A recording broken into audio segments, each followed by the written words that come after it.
And here we are once again for another daily G1 CLIMAX 33 recap review show. I'm MrWarrenHayes. It is August 2nd. We are going to be talking about night 12 of the G1.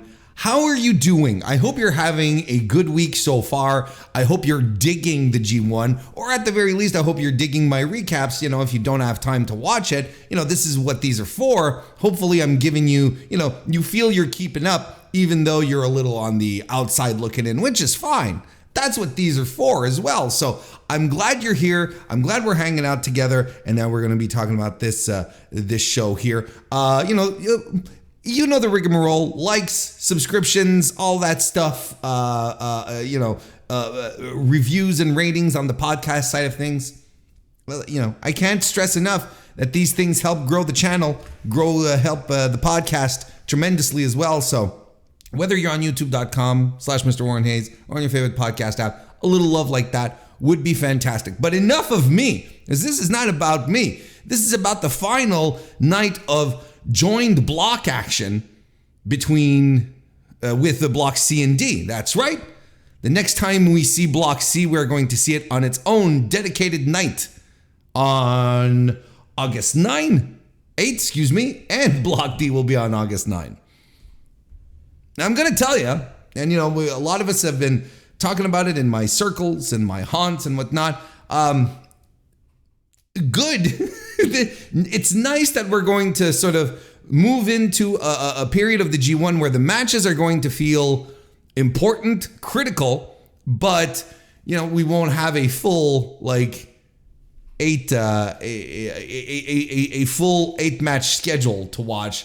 You know, I enjoyed the G1 tremendously. You know, I'll wrap this up. You know, as we get to the end. You know, probably on the August 13 recap. You know, we'll do it like a post-mortem. You know, but I enjoyed the G1 and I enjoyed the setup here, and I think I wouldn't go any further with this. I wouldn't stretch it out anymore.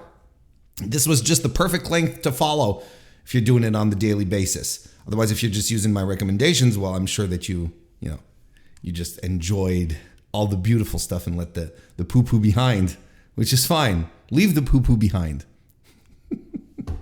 What are we doing here? We're doing results to begin with. Block C had Mikey Nicholls defeating Evil.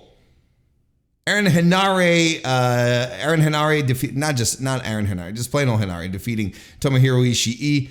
Eddie Kingston defeating Tama Tonga, and Shingo Takagi beating Dave Finlay. So those were your results for C block. As for D block, Alex Coughlin pulling off the upset,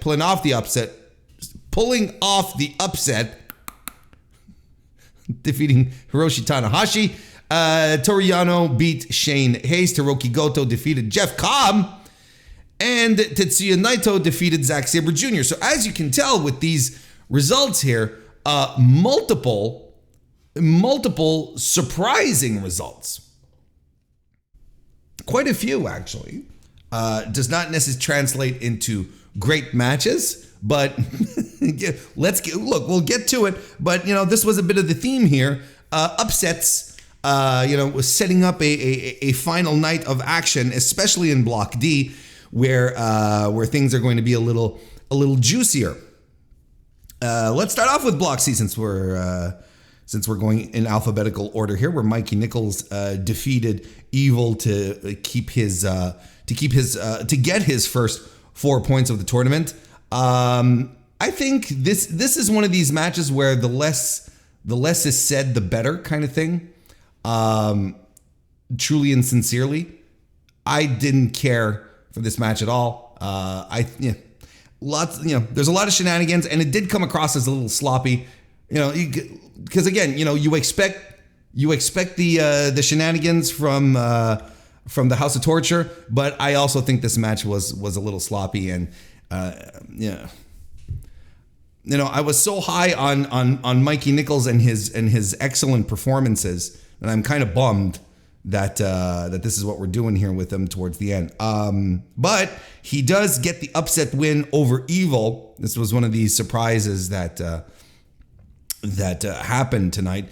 to keep Evil from running away at the top of the block with 10 points. So, silver lining, I guess. HENARE defeated Tomohiro Ishii. This was great. I love this. I would go as far as to say that this was my match of the night. Big bulls crashing into each other. Just fantastic stuff. Just hitting each other very, very hard. As you can expect. Ishii dropping, German suplexes and lariats, and HENARE lands this perfect jumping knee strike, like right in the mush. Just perfect stuff. And he's getting all his big moves in, the Rampage, Uranagis, and he wins with and these guys, these, like I said, just go completely ham on each other.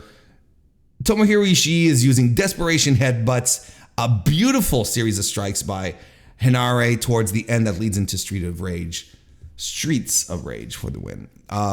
For a match that had zero significance, because as you can tell right now, if you're watching this on YouTube or on Spotify, for a match that had zero significance, because these guys are eliminated, there was, this not only over-delivered, but it ruled. It absolutely ruled. And the story here was, outside of the G1 spectrum here, was more about HENARE overcoming Ishii for the first time in New Japan. And maybe even low-key passing the torch of, the great, solid, consistent G1 brawler, which Ishii has been for practically a decade, over a decade, about a decade at this point. My math is terrible. There's probably a little bit of a passing of the torch here, low-key, very low-key, but nonetheless, great stuff. Tonga, Eddie Kingston defeated Tonga. This was one of the matches that you had to keep an eye on for points. I thought this was fine. I thought it was well worked. I thought it was, well worked, solid fight, good exchanges, never entered another gear. And it's just one of those where it's just like, where's the energy? Where's the urgency here? Because boys, both of you needed points here and to stay alive. And in the case of Tama, position yourself stronger, right? Eddie needed this to stay in the conversation. Tama could have been at the top of the block. So Eddie is still alive, still very much alive with this one. And but I wish I could say as much about the match. It didn't feel lifeless, but it didn't ascend. It didn't go any further than what it was supposed to be. And again, now that we're getting so close to the end here, and all these points have been mattering for about 2 weeks now, but not 2 weeks, the two past shows for each block. But now specifically here tonight, when we're so close to the end, I don't know. Again, there's nothing wrong with the match. It's just, it was kind of there. And then the main event of the show, and the final match of C Block, was Shingo defeating Dave Finlay. I thought this was fantastic. Just a great match by these two. I loved it tons. And, Finlay tries to sucker his way into a victory here. Doesn't quite happen. We got Takagi, who's ready to throw down. He lays into Finlay the entire match. Dave Finlay pulls out a table, eventually power bombs Shingo through it. We get and Shingo's playing the hits. Got the Noshigami, does a superplex, does a Made in Japan. David Finlay lands a Dominator, an Irish Curse. We're 5 minutes in here. Finlay is wailing on Shingo, but he refuses to go down. Made in Japan hits. They trade some strikes. A spear and a powerbomb by Finlay follow at the 17-minute mark, followed by another powerbomb. But Shingo wallops Dave Finlay. We're into 2 minutes left on the clock. We get a pumping bomber and Last of the Dragon that put Dave Finlay away clean as a sheet. So Shingo had to stay alive here and worked like his life depended on it. And that's what we got. So Shingo up at 7 points now. So he stays relevant in this conversation. And that's how things went for Block C as far as the matches go. So the standings right now have Finlay, Evil, and Kingston all at 8 points. Tama Tonga and Shingo at 7. We're going to talk eliminations right now. We're going to talk about how, because we have one more night left. Like we said, August 8th is the last one for block action. So we've got, there's no clear winner here. And I have the scenario set up with the tiebreakers and everything. And there's possibilities for all 5 of these guys, although you'll see some seem a little less probable. David Finlay, and by the way, let me pull this up here. These guys, their final matches on August 8th, on night 15. We have Kingston versus Finlay, which will probably be in the main event. The order of the matches hasn't been set yet on New Japan, on NJPW1972.com, not just yet. So we got Eddie Kingston versus David Finlay, Shingo Takagi versus Evil, Tama Tonga versus HENARE, and Tomohiro Ishii versus Mikey Nicholls. So the only 2 guys, Finlay and Kingston, who are at the top with 8 points, are fighting each other. So Finlay will advance if he wins against Eddie. So he will move on to the playoffs if he defeats Eddie Kingston. Even if Evil wins, he's going forward because Finlay has the tiebreaker on Evil. And even if Shingo and Tama Tonga win, he still advances. Because they're going to be up at 9 points. The only way he can lose, really, is if Evil wins his match and Kingston beats him. That's the only way. David Finlay is not making it out of the tournament. So his odds are very good. He just has to do one thing, and that is defeat Eddie Kingston. Evil will advance in the tournament if he wins against Shingo. And even if Eddie Kingston wins, right? Even if Eddie Kingston wins his match, Evil has the tiebreaker on Kingston. So he's fine. So all Evil has to do, all Evil has to do is beat Shingo. And I'm saying, he has the tiebreaker over Eddie. Eddie has if Eddie wins, that means he'll have the tiebreaker over Finlay. Oh yeah, he'll have the tie, but it won't even matter. Like, if Finlay will be knocked out of the top spot. So, we'll just be talking about who goes to the winner's side of the bracket and who goes to the runner-up side of the bracket. So this is very good. Very good positioning for Dave Finlay and Evil. They just have to win a match. Now, Kingston, Eddie, he will advance if he beats Finlay, right? Because, he'll knock him off. He'll be at 10 points. And even if Evil wins his match, as I just said, Evil has the tiebreaker over Eddie, but it doesn't matter. That'll just mean Eddie is going to be the runner-up and he's going to move forward to the playoffs on the runner-up side of the brackets. If he loses, though, then he's done. If he doesn't win the match, he doesn't qualify for the playoffs because Evil has the tiebreaker. So even if Eddie loses and Evil loses, he's still out of the playoffs because Evil has the tiebreaker over Eddie. And of course, if Tama Tonga and Shingo win, well, they're at 9 points, so that will also beat Eddie.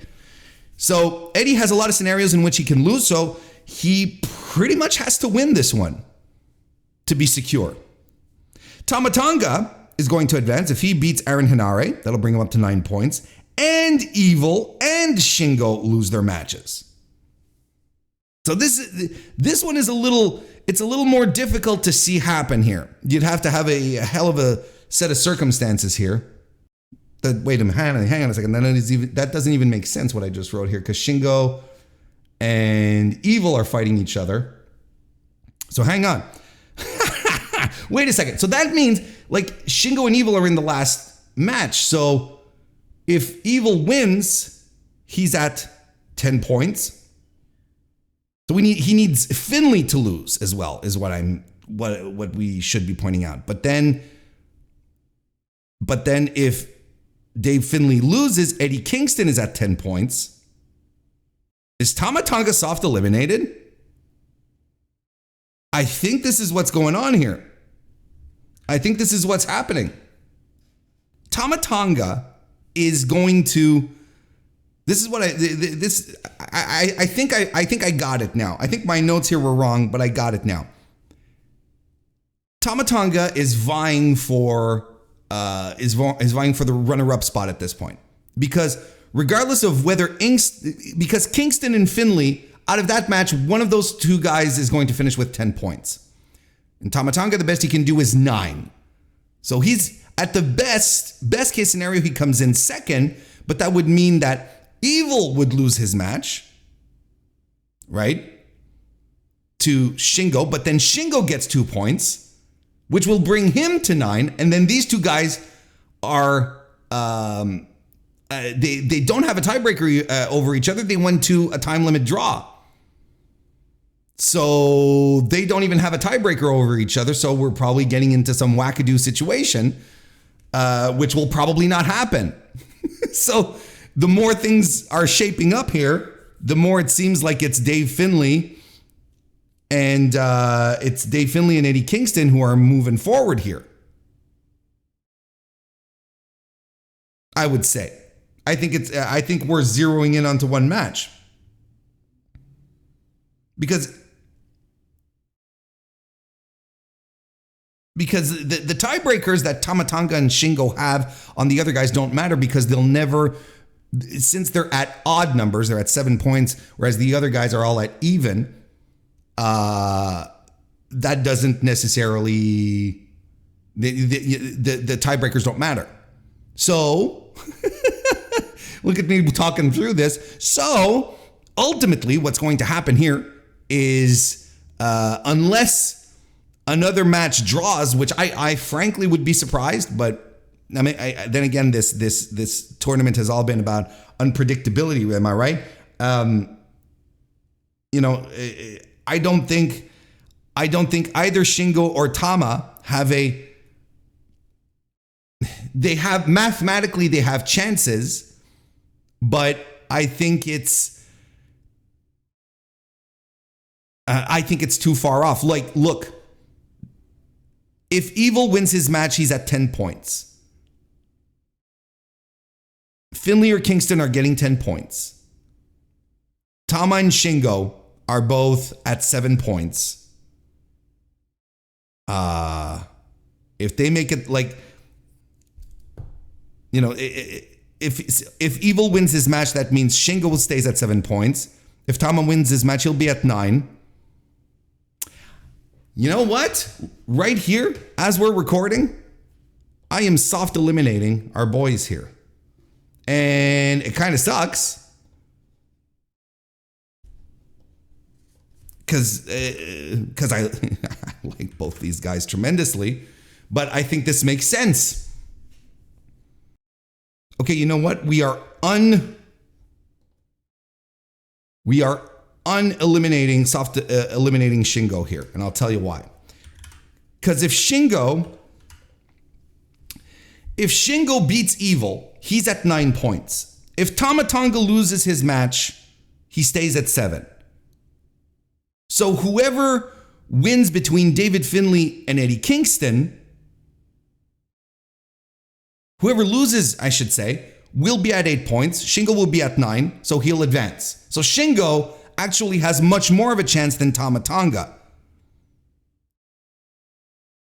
Because Tama will be tied tied up or will be beaten by the winner of Evil versus Takagi. I think I figured it out as we're going along here.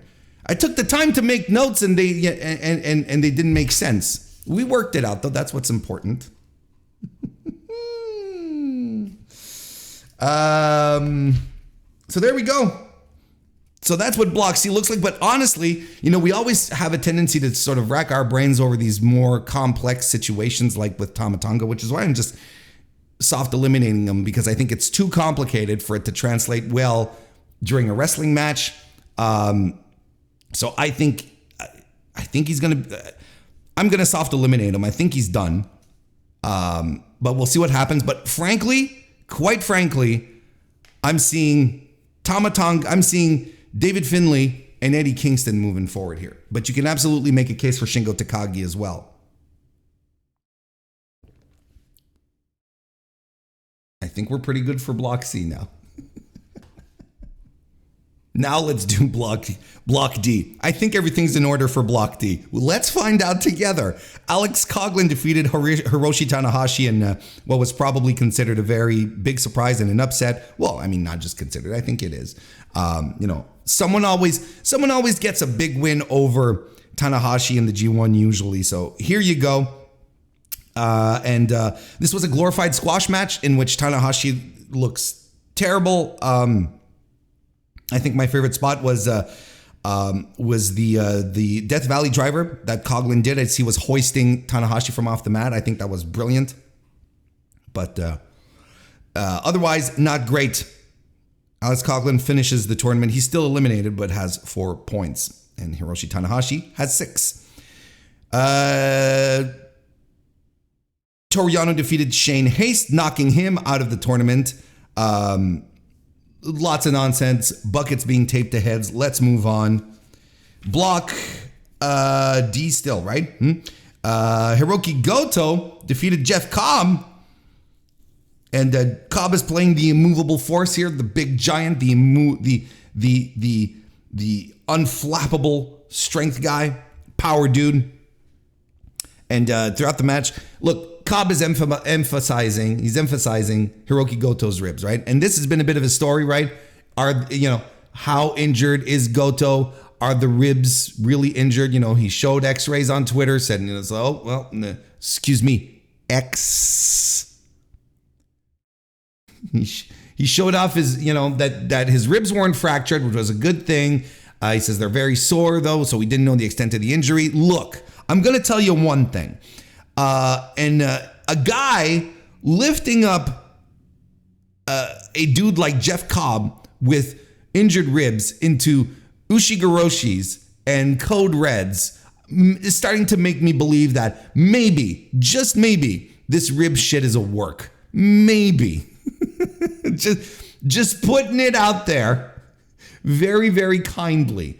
But look, a loss for Cobb, another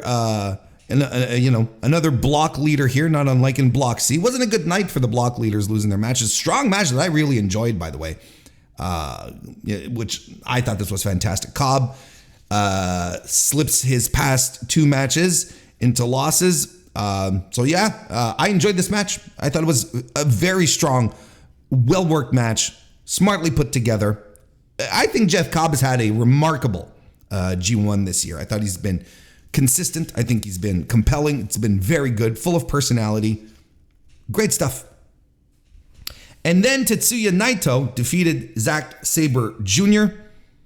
Great match. This was great.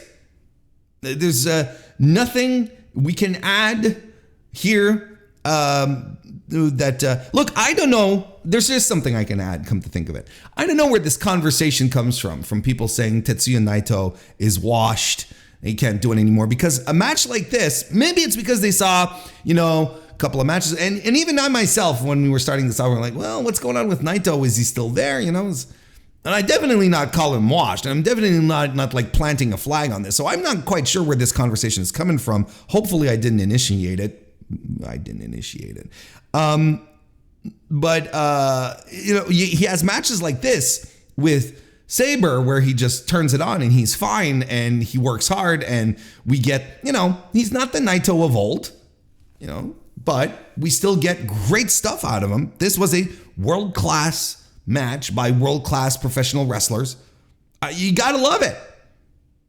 Zack Sabre Jr. is brilliant. All of this worked. All of this worked perfectly. I will never tire of seeing Zack Sabre Jr. and Tetsuya Naito have matches against one another. That was a lot of fun. That was a great match. So, if we get into the standings right now, Jeff Cobb, Zack Sabre Jr., Tetsuya Naito are all at 8 points. So even the early block leaders have been slipping up and can't quite close the deal. Hiroshi, Tanahashi, and Hirooki Goto are at 6. Shane Haste, as I mentioned, was eliminated today, as Coughlin and Toru Yano already were. Now, here's what's interesting for who's left in the D block.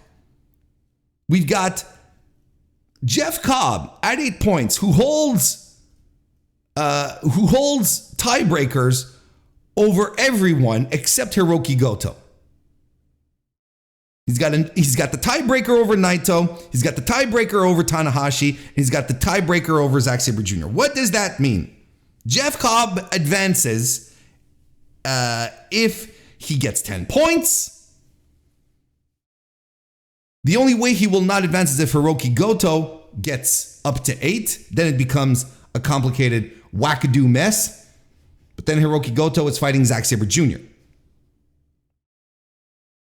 So if Cobb, let's list off the matches of night 16, by the way, for D block. Hirooki Goto versus Zack Sabre Jr., Jeff Cobb and Shane Haste. Hiroshi Tanahashi and Tetsuya Naito. And Toru Yano versus Alex Coughlin. So, if he beats Shane Haste, he advances because he has tiebreakers over the 2 other block leaders here, right? He gets 10, and let's say Zack Sabre Jr. gets 10. That's fine. He advances. So all he needs to do is beat Shane Haste. So Shane Haste is in a position to absolutely spoil Jeff Cobb's tournament. The other way he can advance is if in the scenario that he does lose to Shane Haste, and he has 8 points, and either Naito or Zack Sabre Jr. and Goto lose their matches, then he advances as well because he has the tiebreaker over everyone except for Goto. But it's going to be one of these wackadoo situations because everyone has, and Goto has a tiebreaker over Cobb. That's important to point out. But everyone had, otherwise, Naito has Naito as well has a tiebreaker over Goto. So again, we're getting a little too much into the weeds for me to think that this is a plausible scenario, which is why I'm leaning towards soft eliminating Hirooki Goto. Because I think the scenarios in which he could come up are implausible. Even though he has a good chance, I don't even think he has that good a chance to win against Zack Sabre Jr. and come up to 8. I kind of feel Zack Sabre Jr. is poised to advance, but that's just me. So if Cobb loses his match, he's much more dependent on the results of other matches to move forward. If he wins, that's fine. He's qualified. He advances. Zack Sabre Jr. will advance if he wins against Goto and Cobb or Naito, either or, lose their matches. Because if he ties with Naito and Cobb at 10 points, let's say all 3 guys are tied at 10 points, they have tiebreakers over him, so he hits the bricks. There is no other scenario that I see in which Zack Sabre Jr. advances. He has to win. If he doesn't win, he's done. There's really no other scenario in which he advances. Because he only has a tiebreaker over Hiroshi Tanahashi. That's all he's got. Naito advances if he beats Hiroshi Tanahashi and Cobb loses. So not a straight to the top kind of thing. because those are the two scenarios in which he needs. Again, he has the tiebreaker over Zack. So even if he and Zack are tied at 10, he still moves forward. Even if he and Zack are tied at 8, they move forward. Let's talk about that. Look, and look, in fact, there are scenarios where, say, Tanahashi wins and Goto loses, and we end up with a four-way scenario with 4 guys with 8 points. But that's not going to happen. It's too complicated. It's too complicated. Now, the wild thing that I'm doing here, on top of it all, is that I am soft eliminating Hiroshi Tanahashi from the tournament. Because listen, if he beats Naito, he ends up with 8 points. Cobb and Zack Sabre Jr. both have tiebreakers over him. So even if both Cobb and Zack Sabre Jr. lose their matches, he can't qualify. So even if he beats Naito for his 8th point, he's still stuck in a tie with Jeff Cobb and Zack Sabre Jr., upon which both guys have tiebreakers over.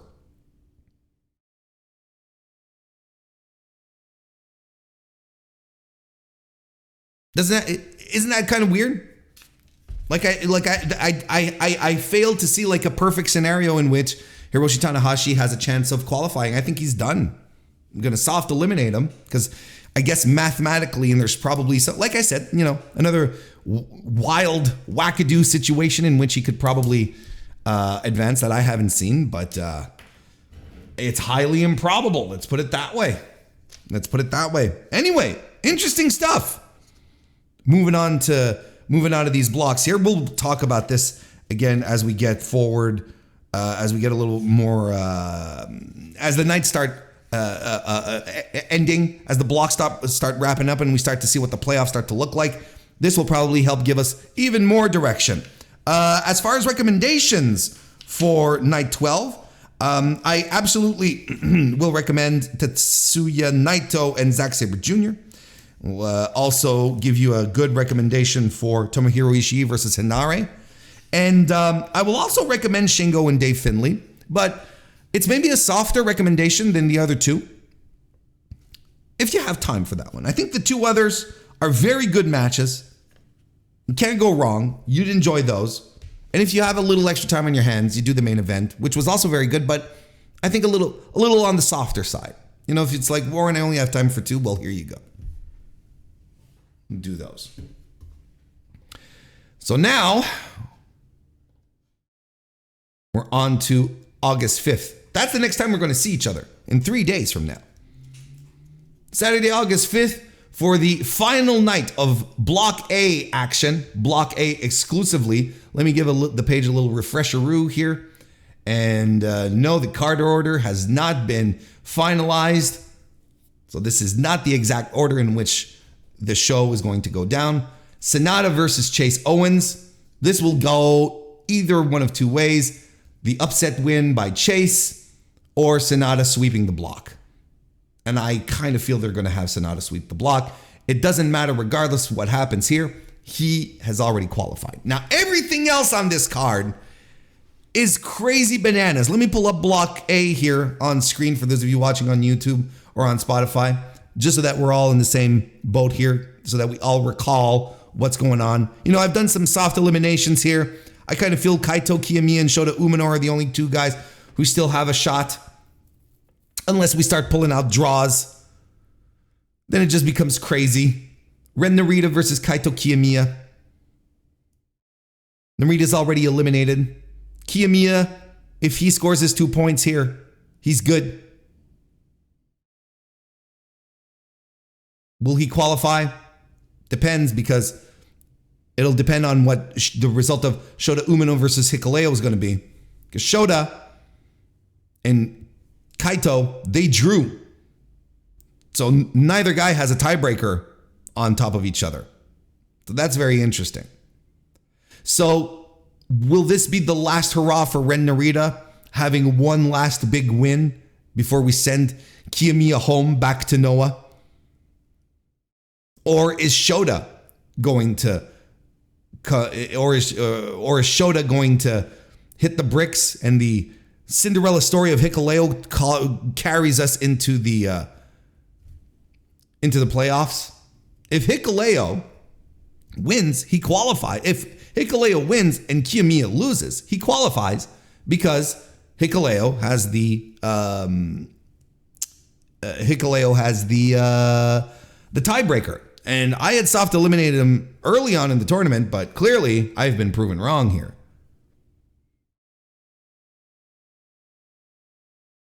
You would assume, right? Assume that that Shota will probably be moving forward, right? But who knows? Because, like I said, the outstanding scenario otherwise, because there's a couple of scenarios possible, but you would assume that Shota would move forward, which would mean that Kaito will probably lose because they're going to avoid doing wackadoo scenarios. They're going to keep it as simple as possible. You know, I know we like to think about the wild and wacky possibilities, but ultimately, you know, everyone sort of, but you know, Goto is more like a Knock'em's razor kind of guy. He keeps it simple, makes it seem complicated, but in the outcome, it's just the most obvious outcome is the one. So but what is the most obvious outcome between Kaito Kiyomiya and Shota Umino? That's what's curious. So whatever the match positioning is, whoever goes on first and loses will be a shoo-in for the other guy. And then we have Yoda Tsuji taking on Gabe Kidd. I soft eliminated these guys because if either of these, let's say Yoda Tsuji wins, he gets 7 points. There's someone, either Kiyomiya or Shota, who's getting 8 points. So he'll be, whether it's Gabe Kidd or Tsuji, they'll come up just a little short. Unless we start getting draws again, which again, I could see Ren Narita and Kaito Kiyomiya going time here. Don't get me wrong. I mean, this has been the block of draws. I haven't had to think about draws as much in past G1s as I have in this one. This has been a real thing, especially in Block A. Because look, if Hikuleo and Shota go time and Kaito beats Ren Narita, there we go. We have our guy. And the opposite is true as well. Ren Narita and Kaito go time, Shota wins, there we go. These are all possible scenarios. But, you know, it's a fight to qualify for the playoffs in the runner-up side of the bracket. Just as simple as that. 4 matches. Nice and light, to the point. There we go. By the way, I forgot to mention this at first. On yesterday's G1 recap, for some bizarro reason, and I can only blame this on the the ongoing long-term story of the onset of my stroke. I was making I was putting my preview together, putting my stuff together and thinking about Will Ospreay and Kazuchika Okada fighting together, saying that Okada had the tiebreaker over Ospreay. Well, it's the opposite. So I apologize for being completely out of it, and maybe, at the same time being a little misleading if you're just jumping into this, and I apologize for that. However, it doesn't change the scenarios that I put out. Thankfully, they still all stand. Nonetheless, like, my analysis overall wasn't completely shot, despite the fact that I was, out for lunch on that one. So I apologize for messing that up. So hopefully everything was clear today and there wasn't any more hiccups. And I have to thank YouTube user Josiah Boat for pointing that out to me. Thank you very much. I'm not going to be perfect. I'm going to try my best. God damn it, though. But listen, I'll be back, like we said, on Saturday, August 5th.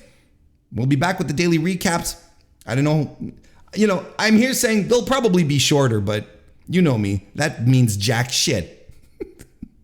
They might be shorter, but they probably won't be. We'll see what happens, but I'll definitely be back on Saturday for another G1 Climax 33 recap, and I will also be back on Thursday, tomorrow, for another AEW Dynamite review. I think it's going to be a big Dynamite, so be sure to check that out. Look, whenever you decide to come back, I'll be right here. I'll see you next time.